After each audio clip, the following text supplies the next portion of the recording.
So here is my C block and my K block, and I have already put in the removable stitch markers. First, you put one on each corner and loop both of the blocks together. Then you go through the stitch count that is shown in the table and find the center one. So these two are the two center. Then the quarter and then the eighths. So I have put them all here. Now, when the instruction says to put the stitch marker under on the wrong side, see this is the braid on the right side.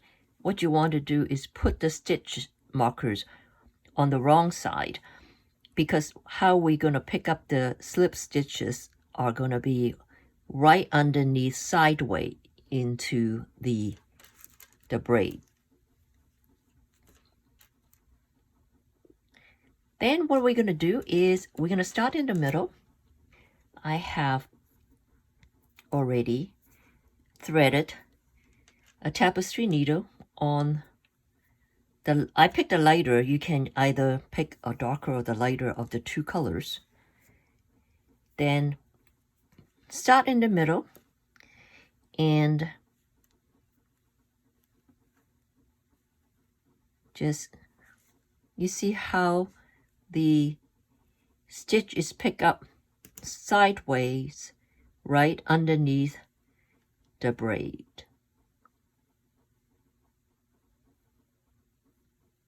And then you're going to go do the same thing onto the other block right underneath.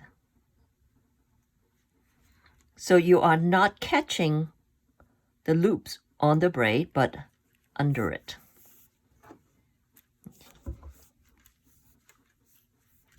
Here you go.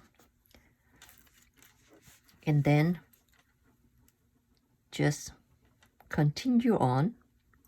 Now, if you look at the chart, it's 4.63 stitches to 5.5 stitches.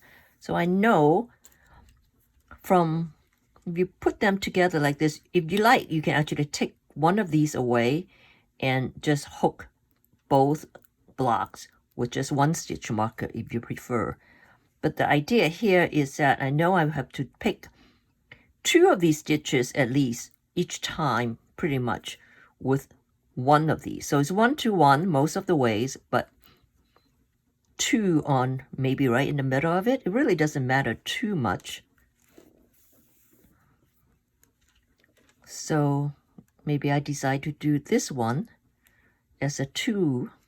So instead of just picking this one, I'm going to do both of these.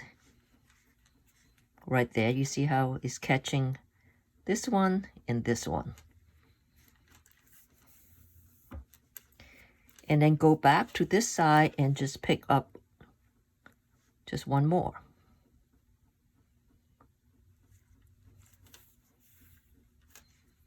So I do it in the middle of it, so when I get to the 2 stitch markers, I should have it exactly where I want it.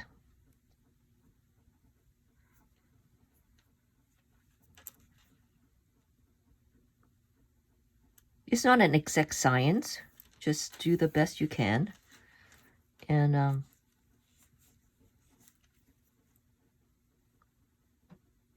it will all work out.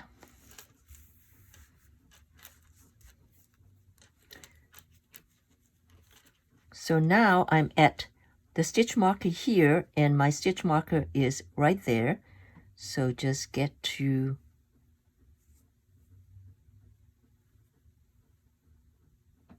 that.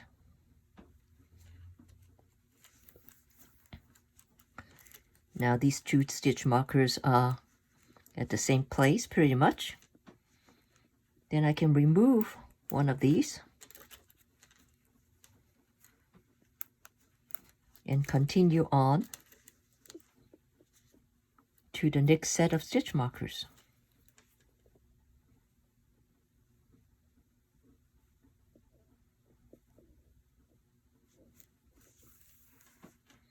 Now if you look, you don't see any of the color from the front side or the back side, you see?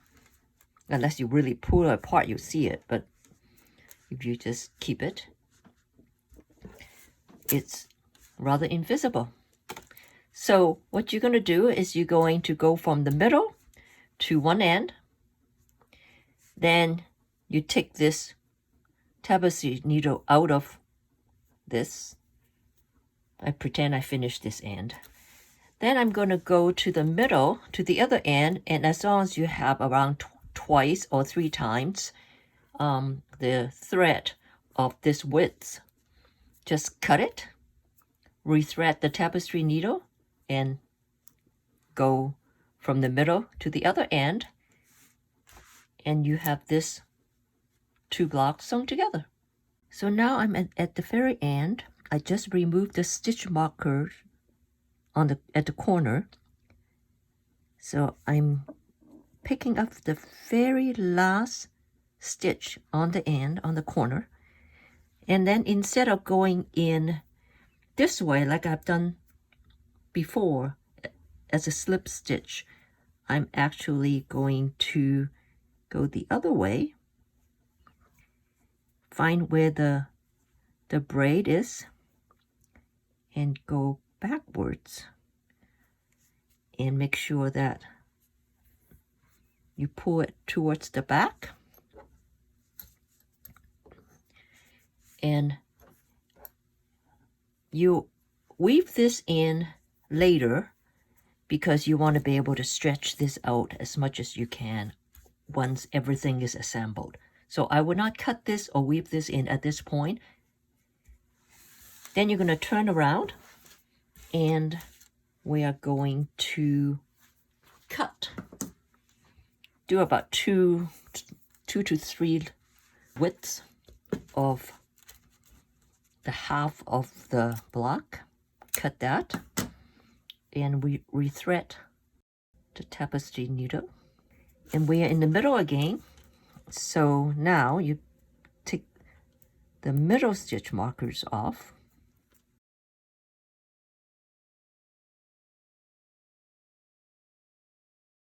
I flip the orientation because I'm right-handed, so I go from right to left. So now I know that it's 4.63 stitches to 5.5, so I need to pick up extra stitches here probably once every 8th section.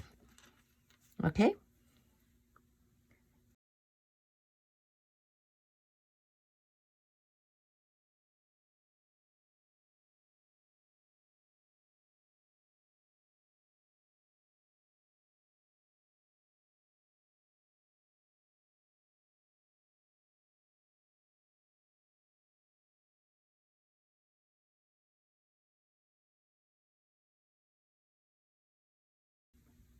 Do the 1 stitch here and 1 stitch here.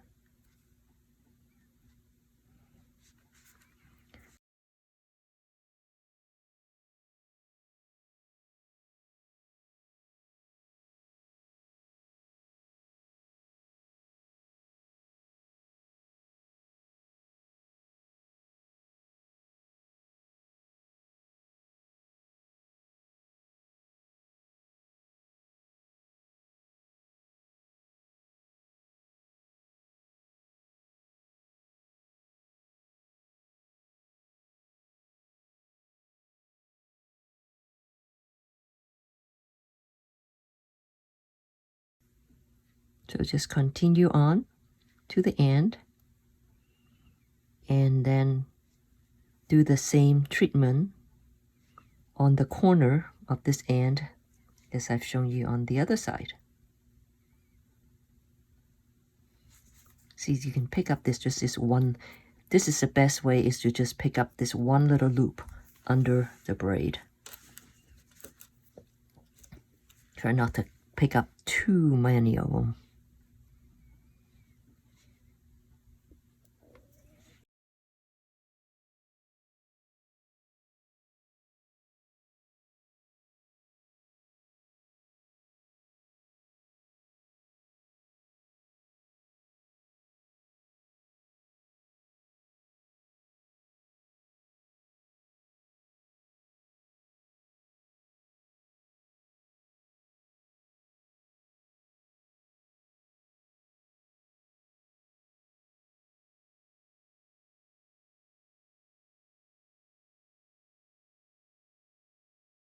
So here we go. We are at the junction where the 2 stitch markers meet perfectly. Then we remove these stitch markers and then we continue on. So here's the finish, and you can see that you can't tell the stitches from the thread from both front and back. There you have it.